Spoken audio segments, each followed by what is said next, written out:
Hello, everyone. Welcome to another live edition of Employment Law Q&A. I am your favorite employment lawyer, Alex Lucifero. I'm a partner at Samfiru Tumarkin, LLP. We are the employment lawyers across Canada, whether you are in Ontario, British Columbia, Alberta, wherever you're tuning in from. This is your opportunity as an employee or an employer, perhaps, to ask your questions live on YouTube, live on Facebook, an opportunity to speak with an employment lawyer live right here, right now, and get your workplace issues resolved. If you have a question, please feel free to just type it in. Make it as confidential as you like, as general as you like. No need to get into any particulars about who your employer is or your personal information specifically. Ask a general question. We are here to help. We are employment lawyers and we resolve workplace problems. And we're here for the next half an hour to help you resolve yours. Before we get into today's Q&A and a couple of topics, a couple of pieces of contact information if you want to get a hold of us off air. Maybe you're a little bit too shy to ask a question online. That's okay. First piece of contact, our website. If you have any questions about employment law at all, that is the starting point, employmentlawyers.ca. Once again, it's employmentlawyers.ca. Go to our website. We have a ton of resources. I'm telling you, really, you name it, from A to Z when it comes to employment law, any topics under the sun, we tackle them on our website. We've got blog articles. We've got video clippings, news articles. Again, you name it. Just do a quick search and you could certainly find the topic. Also, it has our contact information. If you want to reach out to a particular person, an individual lawyer, etc., you can find all of our contact information on the website. Once again, it's employmentlawyer.ca. You can also email us if you like. Our email address is very simply help@employmentlawyer.ca. help@employmentlawyer.ca. Again, if you're dealing with an issue at work, if you're struggling with a bad boss, or your employer is trying to change your terms of employment, or maybe you've been let go from your job, help@employmentlawyer.ca. Send us a brief email describing your situation, and someone, I promise you, will get back to you as quickly as possible. It's as simple as that, guys. But besides our website, besides our email address, if you have an issue with your work, if you've been let go from your job, maybe you're still on a temporary layoff, maybe you are dealing with a mandatory vaccination policy and you're being put on unpaid leave because of your vaccination status, go ahead and ask your questions, guys. Once again, you've got an employment lawyer here live, ready to tackle those workplace problems. And to get us all kind of warmed up and started today, I actually wanted to talk a little bit about vaccination policies. It's been the topic of conversation in the employment law world for the past several months, particularly the last couple of months. And we are now starting to resolve these situations with employers. And so I'll describe to you a situation that came about really not too long ago. The matter just settled a couple of days ago. I spoke with a lady. She was actually an administrative assistant at a law firm. Of course, not our law firm, but at a law firm in Ontario. Spoke with this very nice lady. She was a 20-plus year employee. Really, one of those loyal, dedicated employees that every employer wants and every employee aspires to be. And unfortunately, just about a month or so ago, she was placed on unpaid leave because of her vaccination status. For one reason or another, and this lady wasn't an anti-vaxxer by any means, but she wasn't comfortable being or getting vaccinated with respect to COVID-19. She decided not to get vaccinated, and she was placed on unpaid leave because of it. I spoke to this lady and I explained to her, well, because she worked in an office setting, because since the start of the pandemic, she was doing her job remotely from home and doing it perfectly capably, this unpaid leave was not something that she had to accept. She had the right, as an employee, to treat an unpaid leave of absence as effectively a termination. I mean, it is, when you think about it, really, a termination in kind of actions and deeds rather than words. Your employer hasn't formally terminated you on paper. They haven't formally let you know that your employment has ended. But what they've really done is they've sent you home without pay. I mean, that's effectively a termination. It's your employer stopping your work, similar to the analysis when it comes to temporary layoffs. What is a temporary layoff but for your employer sending you home and not paying you? Whichever way you want to cut it, that is a termination of employment. And that's what I advised this lady. I said, well, because you've been placed on unpaid leave, this is a termination. You are owed severance. And because you are a 20 plus year employee, your severance entitlements are significant. I mean, they're going to be as much as 2 years of pay. And we engaged the employer on behalf of this lady, and we negotiated a perfectly reasonable severance package for her in the matter of just a few weeks. The employer ultimately had to concede here that it didn't have the right to place this woman on unpaid leave.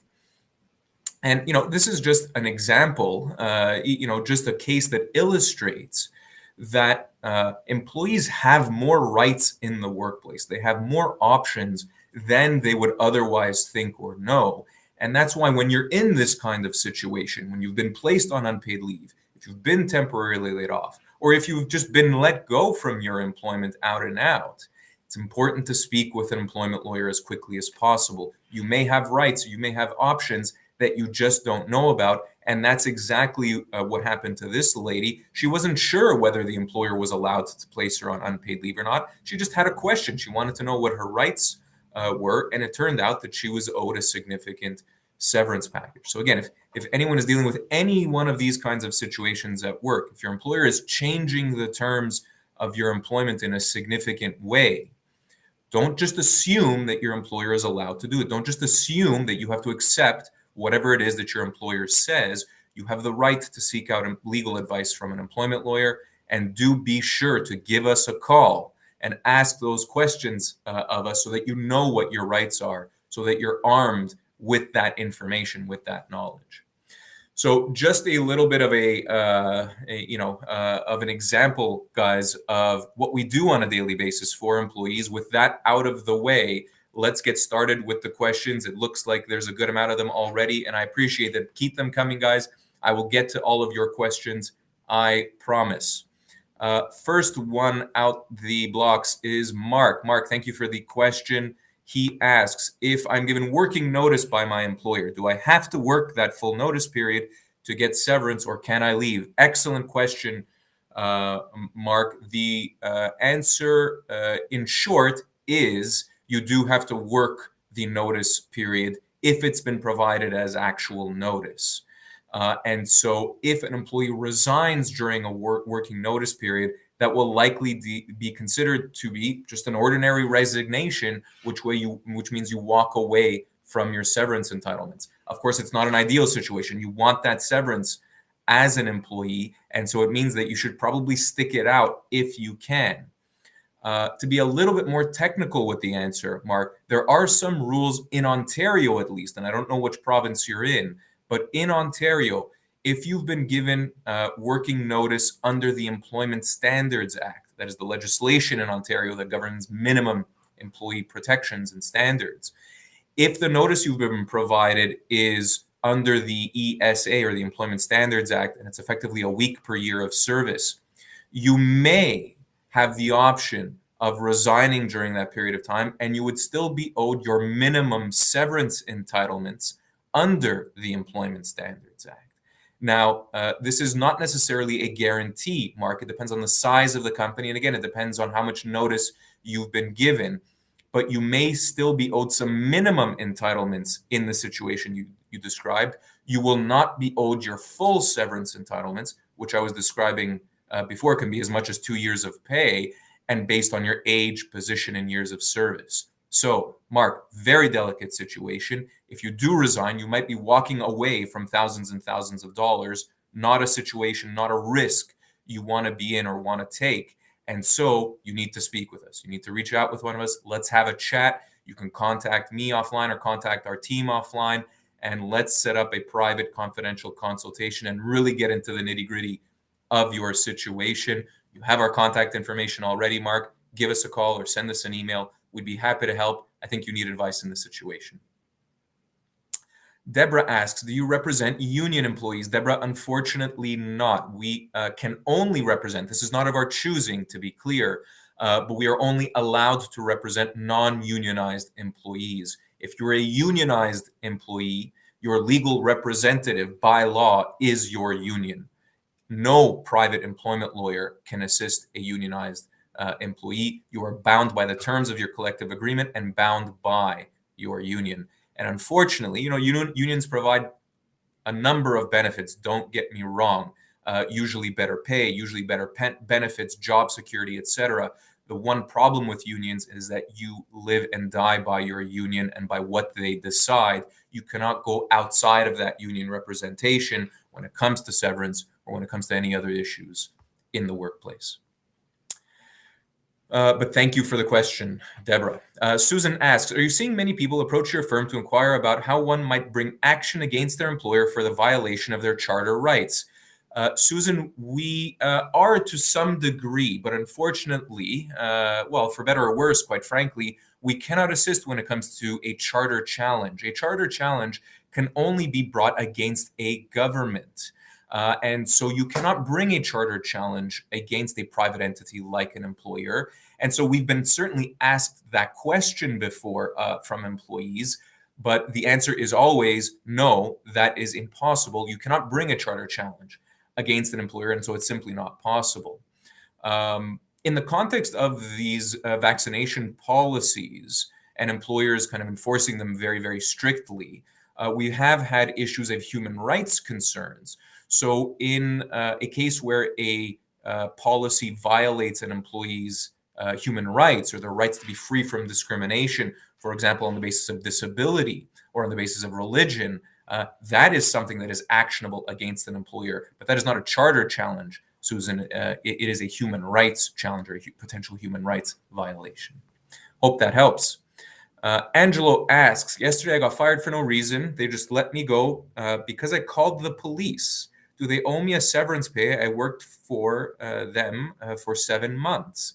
Angelo, I'd obviously like to know a little bit more about the situation. Curious why you called the police. But if the termination is really for no reason, they just decided to let you go, absolutely you're owed severance. And this is, of course, provided, Angelo, you're in Ontario or Alberta or British Columbia for that reason. Listen, even as a 7-month employee, your severance entitlements may be significant. I mean, they may be several months of pay, something in the range of probably 3 to 5 months of pay. Now, the analysis, Angelo, depends on your age, your position with the company, and your 7 months of service with the company. And so based on those other two factors, being your age and your position, your severance entitlements may differ. But again, we might not just be talking about maybe a week's pay or 2 weeks' pay. It might be much more significant than that. So again, do feel free to reach out to us, give us a call, send us an email, visit our website, speak to one of our lawyers or one of our paralegals for that matter, if your case warrants it, and get advice.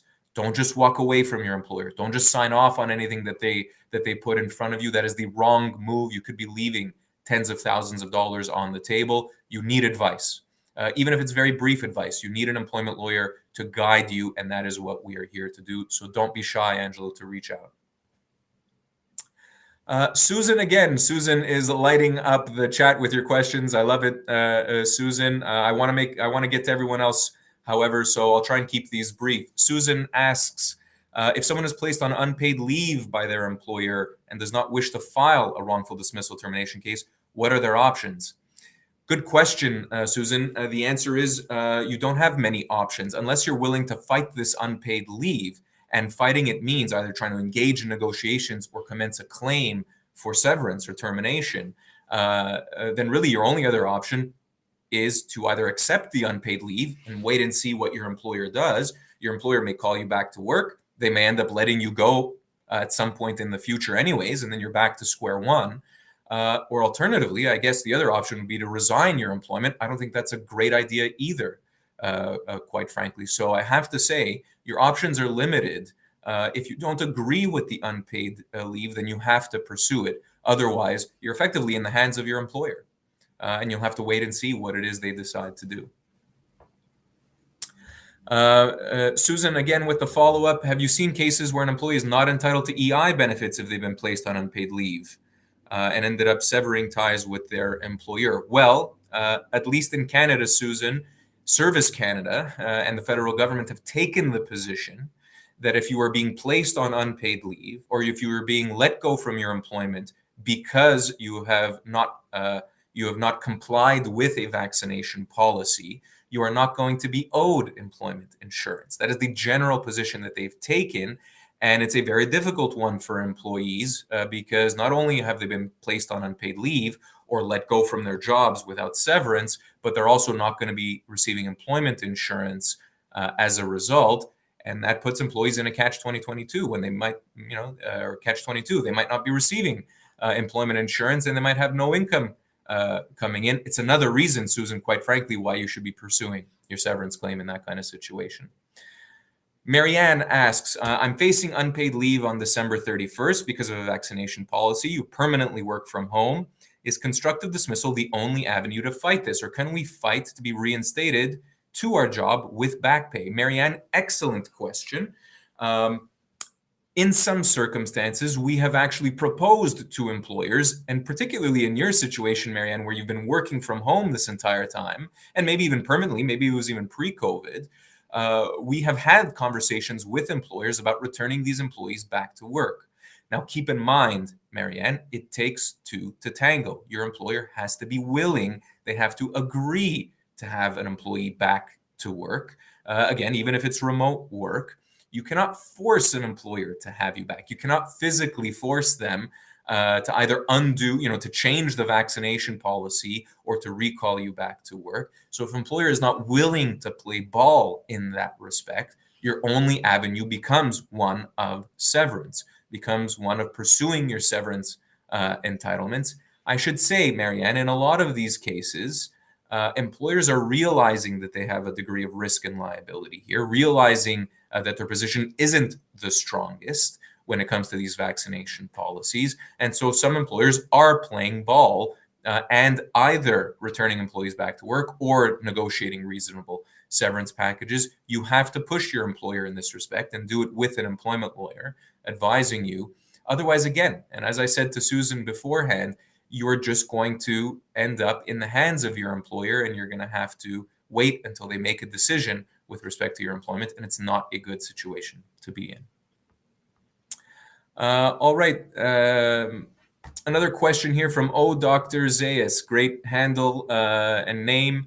When using the severance calculator, if I'm fired after working 11 years and 50 weeks, almost 12 years, I guess, for the same employer, I'm considered to have worked 11 or 12 years for that employer. Good question, Dr. Zayas. I mean, keep in mind that the severance calculator is a rough tool. It is an accurate tool, don't get me wrong, but it doesn't replace or supplant the advice of an employment lawyer. So whether you fall into that category of 11 years of service or 12 years of service, number one, do it both ways and see what you get as a result. But keep in mind that no matter what, you want to speak with an employment lawyer because, again, the severance calculator doesn't replace speaking to someone, getting a sense of your particular circumstances. Of course, your age, your position, your years of service are relevant, and those are the main factors we take into consideration. But are there any other factors that are relevant? What does the job market look like for someone of your particular skill set? What if you're dealing with a personal issue or you're dealing with a medical issue? That will impact and potentially enhance your severance entitlements. So Dr. says, don't just take, the calculator is a good tool to give you a good sense of what your entitlements are. And, 9 out of 10 times, it's very accurate, but you need to speak with an employment lawyer. Again, let's have a chat off air. Let's have a confidential chat, get into the details of your particular circumstances, and we will be able to advise you what your exact severance entitlements are. All right. B. Stothard asks, I saw an episode with Lior yesterday, and he mentioned that it was better to disclose your vaccination status prior to being put on unpaid leave.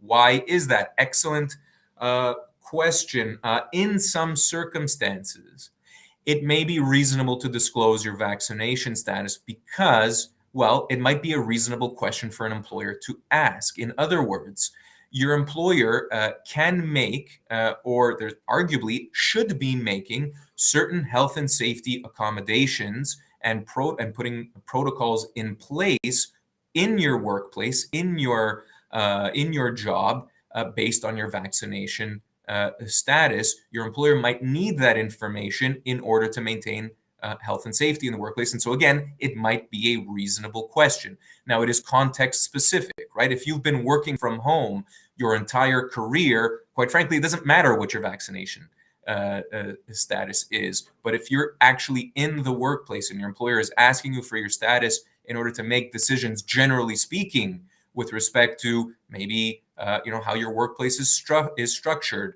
physical distancing, etc. Again, it might be a reasonable question.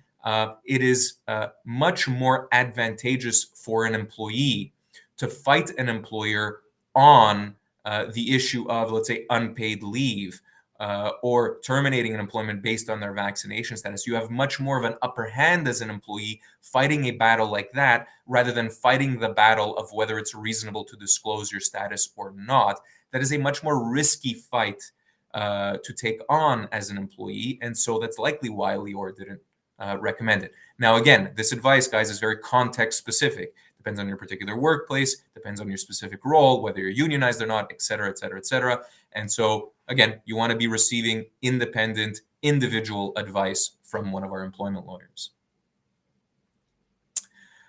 All right, Belinda asks, are you entitled to severance if you are terminated from a contract position? Belinda, very interesting question. If you have signed, if you're referring, Belinda, to a fixed term contract, so you sign the contract where you have a particular start date and a particular end date, and you are let go within that period of time, there is actually an argument that your severance, quote unquote, is the balance of the contract. So it's not severance in the ordinary way that I've been describing it as, based on your age, position, years of service, but it is severance in the sense that if you are let go mid-contract, there is an argument there that you are owed the balance of the contract. Now, very importantly, Belinda, it's important to look at your contract and see if there is any termination language in there that does limit what you might be owed, or spell out as a formula what you might be owed. Belinda, those kinds of termination provisions and those kinds of contracts in general have to be very, very carefully worded. I mean, to the point that even one word being wrong in that termination paragraph can render it unenforceable. And so again, if you've been let go kind of mid-contract, you could be owed the balance of the contract. That entitlement may be significant, especially if it's early on. And so make sure you speak with one of our employment lawyers. Listen, guys, I know I'm beating that drum quite a lot today to make sure you speak with one of us, but I'm hoping that it rings true and it is actually the correct advice, because every situation is different. Every situation is nuanced and circumstance specific. And so you need that tailored advice from an employment lawyer to make sure that you know exactly what the case is with respect to your situation. Belinda, if you've been let go mid-contract, there might be, again, tens of thousands of dollars at stake based on that contract. Whether the employer is calling you a contractor or calling you an employee, again, the same logic prevails. And so do make sure you reach out to us. It's as easy, guys, as sending an email to help@employmentlawyer.ca. Thanks for the question, Belinda. It's a very good one, and one that we don't get asked enough, quite frankly. All right, Virginie asks, there was a memo that warned us to get vaccinated or suffer consequences. That sounds ominous. All of a sudden, they abolished my position, but I know it's related to me not complying. Do I have a case to get severance, even though they gave me a few weeks package and my vacation pay? I worked there for a year. Virginie, absolutely you have a case for severance. It, of course, becomes a question of how much severance is owed. You're clearly a one-year employee. It then depends on your age, your position with the company, and we'd want to look at your employment contract to see if there's anything in there about termination and whether it's enforceable. So don't just assume, as I was explaining to Angelo a few minutes ago, don't just assume that just because you're a shorter term employee, a year or less, that you're owed minimal severance. Of course, you're owed your vacation pay, But don't just assume it's a few weeks of severance. It might be much more than that.